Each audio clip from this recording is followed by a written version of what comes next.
I was really interested in that issue of people mistreating themselves, because we are privy to our own weaknesses and faults. We know them better than anyone else knows them. And so it's very easy for us to determine that we're not worthwhile because of all the ways that we don't live up to what we should live up to, and the painful knowledge we have of that, and to not regard ourselves as worthwhile, and to not treat ourselves properly. And that's not good. You have to treat yourself as if you're valuable. And then that is the same attitude that you extend to other people.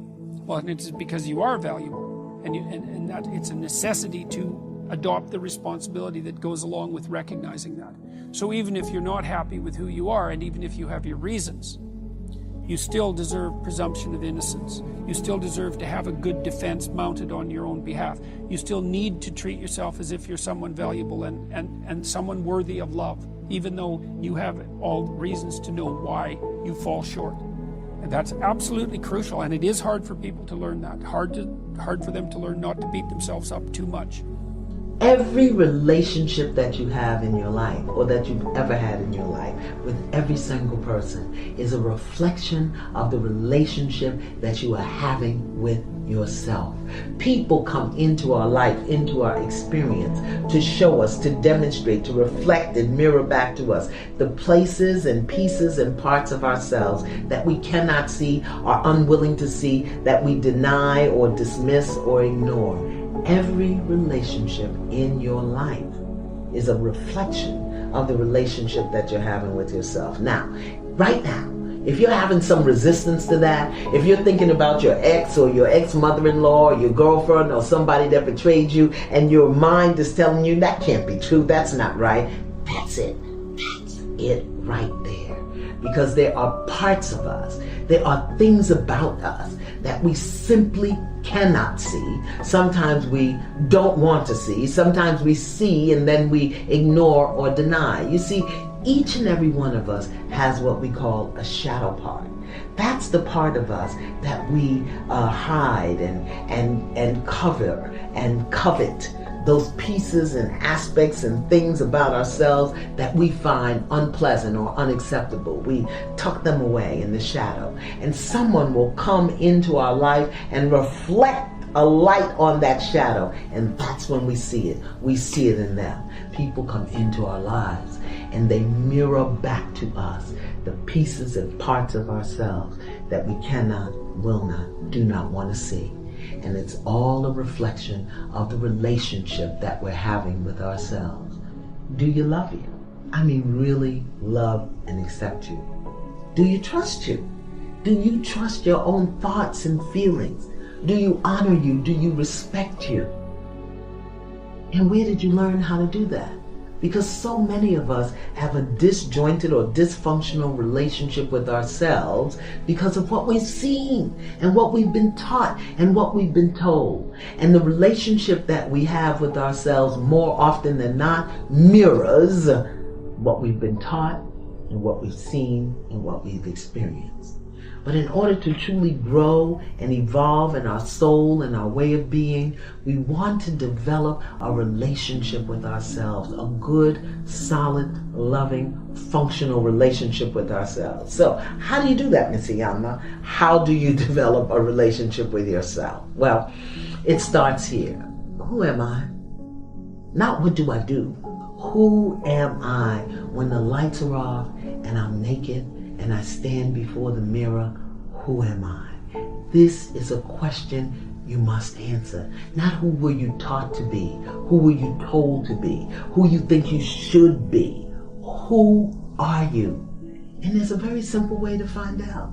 Ask yourself, what are those things about you that come forward, those things that make you tick, those things that pump you up, those things that drag you down? Who am I? You've got to answer that question. And don't judge yourself if you don't know it. So very often we think if we're 30 or 40 or 50 years old, we need to know. But how many of us have really sat and asked the question? We know what we do. We know what is expected of us. We know what our obligations and responsibilities are. But who am I in the middle of the night when I wake up and there's nobody there? Who am I in a crowd of people where I feel uncomfortable? Answer that question. The next step to really developing a healthy relationship with yourself is understanding what matters to you. What do you value?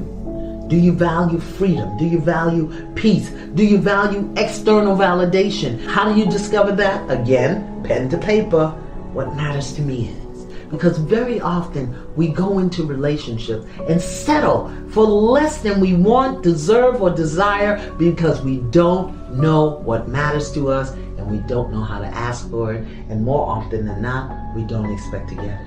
But when you know who you are, when you know what you value, when you know what matters to you, every relationship that you go into, you will expect and you will receive reciprocation for who you are and what you give and what matters and what you value, because you will attract to you more of who you are. Like draws like.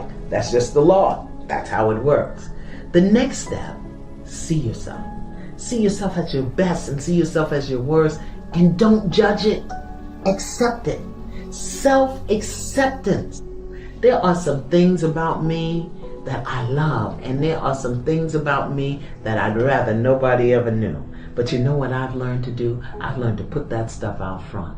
I don't hide it. I don't deny it. I don't lie about it. And when it shows up in my face, either in someone else's behavior or when I'm in my stuff, doing my thing, I accept it. Self-acceptance. See yourself. Know yourself. Accept all of who you are without judging it. So very often we think we should be somewhere else, doing something else. We think we should be in another place in life and we should have more. Well, if you don't know who you are and what matters and what values, what you got is what you've created from a lack of knowledge of yourself. See yourself. Know yourself. Accept yourself without judgment. Appreciate yourself. No matter where you are today, you got you there. The good and the not so good. No matter who you are today, you've been with you through it all. Appreciate who you are. And finally, honor yourself. Honor your feelings. Honor your thoughts. Honor your gifts. Honor your strengths. Honor your weaknesses.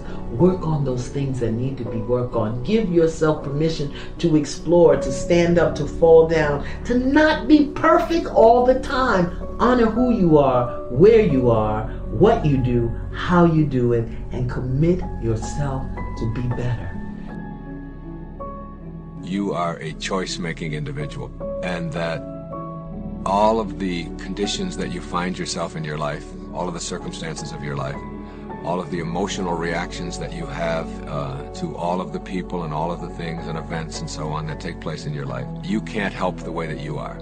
You indeed are the product of all of the choices that you've made up until this moment. Circumstances do not make a man, they reveal him. Which means that in order to rid yourself or get past the negativity and the doubt and the judgment and the kinds of emotional reactions that get in your way, you have to put responsibility first and foremost on yourself.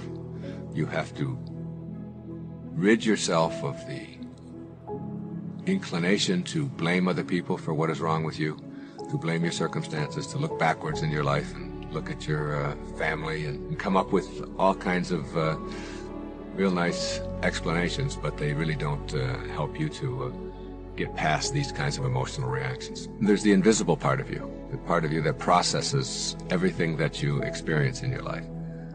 This is your mind, your consciousness, your soul, or whatever you want to call it. It doesn't matter what you label it.